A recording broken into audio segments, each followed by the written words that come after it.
ಎಲ್ರಿಗೂ ನಮಸ್ಕಾರ. ದೀಪಿಕಾ ಕನ್ನಡ ಚಾನಲ್ಗೆ ಸ್ವಾಗತ. ಇವತ್ತು ಮೀನು ಹುಳಿ ಮಾಡೋದನ್ನ ತೋರಿಸ್ತಾ ಇದ್ದೀನಿ. ನೀವು ಮೀನು ಹುಳಿ ಅಂತನಾದರೂ ಕರಿಬೋದು, ಸಾರು ಅಂತನಾದರೂ ಕರಿಬೋದು.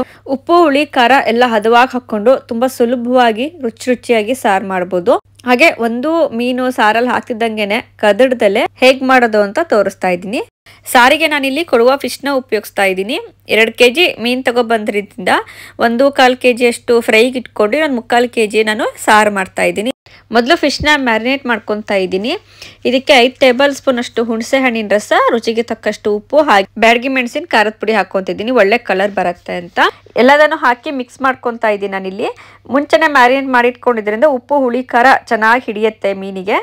ನೆಕ್ಸ್ಟ್ ಇದಕ್ಕೆ ಮಸಾಲೆ ಮಾಡ್ಕೊಳ್ಳೋಣ. ಒಂದು 4 ಎಸಳು ಬೆಳ್ಳುಳ್ಳಿ, ಅರ್ಧ ಇಂಚು ಶುಂಠಿ, ದೊಡ್ಡ ಗೆಡ್ಡೆ ಈರುಳ್ಳಿ ಹಾಕೊತಾ ಇದ್ದೀನಿ. ಹಾಗೆ ಅರ್ಧ ಇಂಚು ಚಕ್ಕೆ, 2 ಲವಂಗ, ಕಾಯಿ ಅರ್ಧ ಹೋಳು ಹಾಕೊತಾ ಇದ್ದೀನಿ. ಮೀನು ಎಷ್ಟು ಉಪಯೋಗಿಸ್ತಿದ್ದೀರಲ್ಲ ಅದ್ರ ಮೇಲೆ ನೀವು ಕಾಯಿ ಹಾಕೊಳ್ಳಿ. ತುಂಬ ಕಾಯಿ ಹಾಕೊಂಡ್ರು ಸಾರು ಸ್ವೀಟ್ ಬರುತ್ತೆ, ಅಷ್ಟು ಚೆನ್ನಾಗಿರೋದಿಲ್ಲ.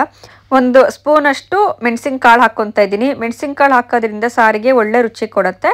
1/4 ಸ್ಪೂನ್ ಅಷ್ಟು ಧನಿಯಾ ಪುಡಿ, 3/4 ಸ್ಪೂನು ಖಾರದ ಪುಡಿ, ಹಾಗೆ ಸ್ವಲ್ಪ ಅರಿಶಿನ ಹಾಕೊಂಡು ಸಣ್ಣದಾಗಿ ರುಬ್ಕೊಂಡಿದ್ದೀನಿ. ಒಗ್ಗರಣೆಗೆ ಸ್ವಲ್ಪ ಎಣ್ಣೆ, ಜಜ್ಜಿರೋ ಅಂತ ಬೆಳ್ಳುಳ್ಳಿ ಈ ಥರ ಒಗ್ಗರಣೆ ಹಾಕಿದ್ರೆ ಒಳ್ಳೆ ಫ್ಲೇವರ್ ಇರುತ್ತೆ ಮೀನು ಹುಳಿ. ಬೆಳ್ಳುಳ್ಳಿ ಎಲ್ಲ ಒಂದು ಸ್ವಲ್ಪ ಫ್ರೈ ಆಗ್ತಿದ್ದಂಗೆ ಮಸಾಲೆ ಹಾಕ್ಕೊತಾ ಇದ್ದೀನಿ. ಮಸಾಲೆ ಹಾಕಿ ನಿಮಗೆ ಎಷ್ಟು ಬೇಕಲ್ಲ ನೋಡಿಕೊಂಡು ನೀರು ಹಾಕ್ಕೊಳ್ಳಿ. ಸಾರು ತುಂಬ ನೀರಿರಬಾರ್ದು. ನೀರಾದರೆ ಸಾರು ಅಷ್ಟು ಮೀನಿಗೆಲ್ಲ ಉಪ್ಪು ಹುಳಿ ಖಾರ ಏನು ಹಿಡಿಯೋದಿಲ್ವಲ್ಲ, ತುಂಬ ಚೆನ್ನಾಗಿರೋದಿಲ್ಲ, ಸಪ್ಪೆ ಅನಿಸುತ್ತೆ ಪೀಸಸ್ಗಳೆಲ್ಲ.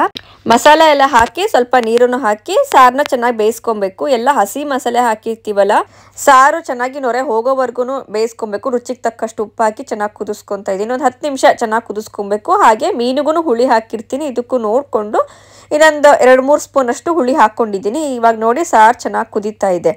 ಈ ಸಮಯದಲ್ಲಿ ನಾನು ಫಿಶ್ ಹಾಕ್ಕೊತಾ ಇದ್ದೀನಿ. ಸಾರು ಈ ಥರ ಚೆನ್ನಾಗಿ ಬೆಂದ ಮೇಲೇ ಫಿಶ್ ಹಾಕ್ಕೊಬೇಕು, ಯಾಕಂದರೆ ಫಿಶ್ಶು ಬೇಗ ಬೆಂದುಬಿಡತ್ತೆ. ನೀವು ಸಾರು ಜೊತೆಲೇ ಫಿಶ್ ಹಾಕ್ಬಿಟ್ರೆ ಪೂರ್ತಿ ಸಾರಿನ ಜೊತೆಲೇ ಫಿಶ್ಶು ಮತ್ತು ಸಾರು ಎಲ್ಲ ಮಿಕ್ಸ್ ಆಗಿಬಿಡತ್ತೆ. ಫಿಶ್ ಹಾಕಿದ್ಮೇಲೆ ಸ್ವಲ್ಪ ಮೀಡಿಯಮ್ ಫ್ಲೇಮಲ್ಲಿ ಇಟ್ಬಿಟ್ಟು ನಿಧಾನಕ್ಕೆ ಬೇಯಿಸ್ಕೊಳ್ಳಿ. ಒಂದೇ ಸರಿ ಹೈ ಫ್ಲೇಮಲ್ಲಿ ಇಟ್ಟು ಬೇಯಿಸ್ಕೊಂಬಿಟ್ರೆ ಮೀನಲ್ಲಿರೋ ಮುಳ್ಳೆಲ್ಲ ಸಾರಿಗೆ ಬಿಟ್ಕೊಂಡ್ಬಿಡತ್ತೆ, ಎಲ್ಲ ಪೀಸ್ ಆಗಿಬಿಡತ್ತೆ. ಈ ಥರ ತಿನ್ನೋದಕ್ಕೇನು ಪೀಸ್ಗಳು ಸಿಗೋದಿಲ್ಲ, ಹಾಗೆ ಸಾರಿನ ಜೊತೆಲೇ ಮಿಕ್ಸ್ ಆಗಿಬಿಡತ್ತೆ. ಸಾರು ಮಿಕ್ಸ್ ಮಾಡಬೇಕಾದ್ರೂ ಅಷ್ಟೇ ನಿಧಾನಕ್ಕೆ ಪೀಸ್ಗಳನ್ನೆಲ್ಲ ತಕ್ಕೊಂಡು ಆಮೇಲೆ ಸಾರು ಹಾಕ್ಕೊಬೇಕು. ಒಂದೇ ಸರಿ ಚಿಕನ್ ಸಾರನ್ನೆಲ್ಲ ನಾವು ಮಿಕ್ಸ್ ಮಾಡ್ತೀವಲ್ಲ ಆ ಥರ ಎಲ್ಲ ಮಿಕ್ಸ್ ಮಾಡಬಾರ್ದು. ಒಂದು 8 ನಿಮಿಷ ಚೆನ್ನಾಗಿ ಮೀಡಿಯಮ್ ಫ್ಲೇಮಲ್ಲಿ ನಾನು ಇಟ್ಕೊಂಡು ಕುದಿಸ್ಕೊಂಡು ಆಮೇಲೆ ಗ್ಯಾಸ್ ಆಫ್ ಮಾಡಿ ತಟ್ಟೆ ಮುಚ್ಚಿಬಿಟ್ಟಿದ್ದೀನಿ. ತಟ್ಟೆ ಮುಚ್ಚಿ ನಾನು ಸ್ವಲ್ಪ ಹೊತ್ತು ಆದಮೇಲೆ ಒಂದು 10 ನಿಮಿಷ ಆದಮೇಲೆ ತಟ್ಟೆ ತೆಗೆದಿದ್ದೀನಿ. ಆ ಪಾತ್ರೆ ಬಿಸಿಗೂ ಕೂಡ ಮೀನು ಬೆಂದಂಗೆ ಆಗ್ಬಿಟ್ಟಿರುತ್ತೆ. ಈ ಸಣ್ಣ ಪುಟ್ಟ ಟಿಪ್ಸ್ನ ಫಾಲೋ ಮಾಡಿದ್ರೆ ಮೀನು ಸ್ವಲ್ಪನೂ ಕದಡೋದಿಲ್ಲ, ಹಾಗೇನೇ ಇರುತ್ತೆ.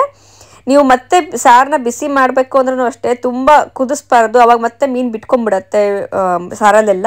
ಮೀಡಿಯಮ್ ಫ್ಲೇಮಲ್ಲಿ ಇಟ್ಟು ನಿಧಾನಕ್ಕೆ ಬೇಯಿಸ್ಕೊಳ್ಳಿ.